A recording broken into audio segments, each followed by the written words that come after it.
तो 42 के संदर्भ में नीचे दिया गया कौन सा युग्म है जो सम्मिलित है, बताइए।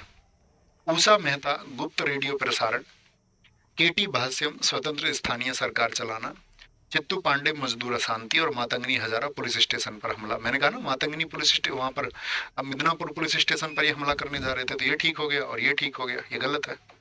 चित्तू पांडे मजदूर अशांति के लिए जाने जाते हैं, नहीं भैया, पैरेलल गवर्नमेंट के लिए जाने जाते हैं। ए और डी ठीक हो जाएगा, ए एंड डी। भारत छोड़ो आंदोलन या अगस्त आंदोलन 8 अगस्त 1942 को महात्मा गांधी द्वारा अखिल भारतीय कांग्रेस कमेटी के कौन से अधिवेशन में, बॉम्बे वर्तमान मुंबई अधिवेशन में। भारत छोड़ो आंदोलन 1942 का मुख्य कारण क्या था? द्वितीय विश्व युद्ध के हानिकारक प्रभाव, हाँ ये कारण थे भाई, जो आपका महंगाई बढ़ रही थी, जो कीमतें बढ़ रही थी, तो ये भी आंदोलन का एक कारण था, लेकिन उसने एक शब्द लगा दिया, मुख्य कारण। अगर सिर्फ कारण पूछता तो ये भी एक कारण है, लेकिन मुख्य कारण है तो क्रिप्स मिशन की असफलता। देखो मैंने बी पे क्लिक कर दिया ना यहाँ पे, तो बी आंसर लिखने लग गए। अबे बुद्धू, जो बी लिख रहे हैं तुम बुद्धू का क्या इंतजाम होगा, हमारी कुटाई होनी चाहिए। निम्नलिखित में से कौन स्वतंत्रता आंदोलन के भारत छोड़ो चरण के एकमात्र शहीद थे जिन्हें फांसी दी गई? कौशल कोम्बर है। स्टैटिक जीके कितने तारीख से शुरू कर रहे हैं हम, कमेंट सेक्शन में लिख दीजिए एक बार। स्टैटिक जीके, ठीक है, अपने सभी साथियों को जोड़ना है उसमें, है ना। एक एक एक आपका जुलाई से उसको हम शुरू करेंगे। 1 जुलाई से मतलब है जो आपका जुलाई का जो आपका फर्स्ट मंडे होगा, जुलाई में जो फर्स्ट मंडे आ रहा होगा, ठीक है, उससे हम इसको शुरू कर रहे होंगे। और इसमें हम क्या करेंगे, आपको एक दिन में एक टॉपिक कराना है आपको, एक दिन में वन डे, एक दिन में क्या होगा, वन डे वन टॉपिक, जो बहुत बड़ा टॉपिक नहीं होगा। जनरली हो जाता है स्टैटिक जीके का, अगर हम 1.5-2 घंटे पढ़ेंगे उसको तो आराम से हो जाएगा, कोई इशू नहीं है। स्पोर्ट्स जैसी चीज़ें बढ़ी हैं उसमें, खेल जैसी चीज़ें बढ़ी हैं, तो आपका उसमें थोड़ा टाइम लग सकता है, 2-3 क्लास लग सकती है, लेकिन बहुत सारे टॉपिक होंगे जो एक टॉपिक एक दिन में हो जाएगा, ठीक है। क्लास में ही हम आपको याद कराने का प्रयास करेंगे। और स्टैटिक जीके में ये मत बोलना भैया हाथ से लिख के पढ़ाइए, अभी प्रॉमिस ले लेते हैं तुमसे, शपथ ले लेते हैं, हाथ सब प्रॉफिट आपका शपथ लेके बताइए हमको, बोले भैया नहीं बोलेंगे, है ना।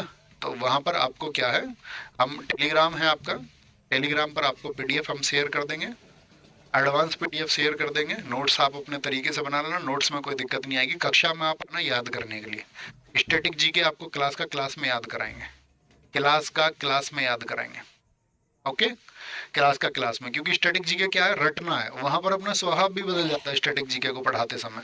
वहां हम फनी मोड में पहुंच जाएंगे, वहां हम एकदम से मस्ती मजाक में पहुंच जाएंगे, क्योंकि स्टैटिक जीके मतलब रटना। और कितना मैं तुमको उसको रटा सकता हूँ, फैक्ट्स को जहां समझने की जरूरत होगी वहां समझाएंगे, हम विस्तार से समझाएंगे एकदम, लेकिन जहां रटने की जरूरत होगी ऐसा प्रयास करेंगे आपके माइंड से ना निकले, आपको याद हम करा देंगे। और एग्जाम में भी आप मुस्कुराएंगे जब क्वेश्चन आएगा, क्योंकि स्टैटिक जीके को वेटेज बहुत ज्यादा है ना एग्जाम्स में आजकल। बताइए जी, भारत छोड़ो आंदोलन के दौरान किस स्थानों पर राष्ट्रीय सरकार की स्थापना हुई थी? तमलुक में हुई थी, हाँ जी।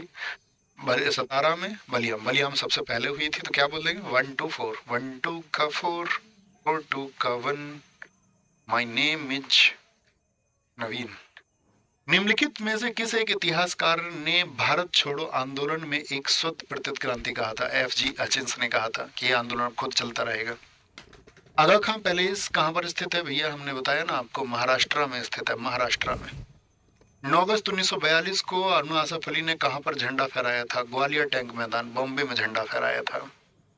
जो स्वतंत्रता आंदोलन की वयोवृद्ध महिला कही ले जाती है आपका, तो वो है Aruna Asaf Ali, grand old lady बोलते हैं इनको। अगस्त क्रांति 1942 के दौरान किस दिन लिलितगो ने पटना और उसके आसपास की भीड़ पर गोली चलाने का आदेश दिया था? दरअसल में इस क्वेश्चन को गलत तरीके से पूछा गया, आदेश आर्चर ने दिए थे, लेकिन लिलितगो क्योंकि ये समझिए आप उस समय पर वायसराय आया था, तो उसका नाम भी लिखा जा सकता है। तो किस दिन, तो क्या बोलेंगे, उपयुक्त में से कोई नहीं। अभी देखिए बिहार प्राइमरी टीचर 2023 में पूछा गया है क्वेश्चन, क्योंकि ये घटना हुई है 11 अगस्त को। कब हुई है ये घटना? ये घटना हुई थी 11 अगस्त 1942 को, पटना सेक्रेटरिएट की। पटना सेक्रेटरिएट की घटना किस दिन हुई है, आगे आएंगे। 1942 में किस उत्सव के अवसर पर जयप्रकाश नारायण हजारीबाग जेल से भाग निकले थे? बीपीएससी ने पूछा, दिवाली। क्वेश्चन पूछता है, अच्छे क्वेश्चन पूछता है बीपीएससी। भारतीय स्वतंत्रता संग्राम के संदर्भ में ऊषा मेहता को किस लिए प्रसिद्ध माना जाता है? भारत छोड़ो आंदोलन के दौरान उन्होंने आपका गुप्त कांग्रेस रेडियो चलाया था, running secret Congress radio in the wake of the quit India movement, हाँ जी एकदम से ठीक है। भारत छोड़ो प्रस्ताव किस नेता द्वारा पेश किया गया था? किसने पेश किया था उसको, ये आपके लिए होमवर्क का क्वेश्चन है। इसका आंसर हम उम्मीद करेंगे आपसे इस second class, second last class है ये आपका मॉडर्न हिस्ट्री की। कल आपका लास्ट क्लास होगी। कल हम पढ़ेंगे आपका सुभाष चंद्र बोस जी को।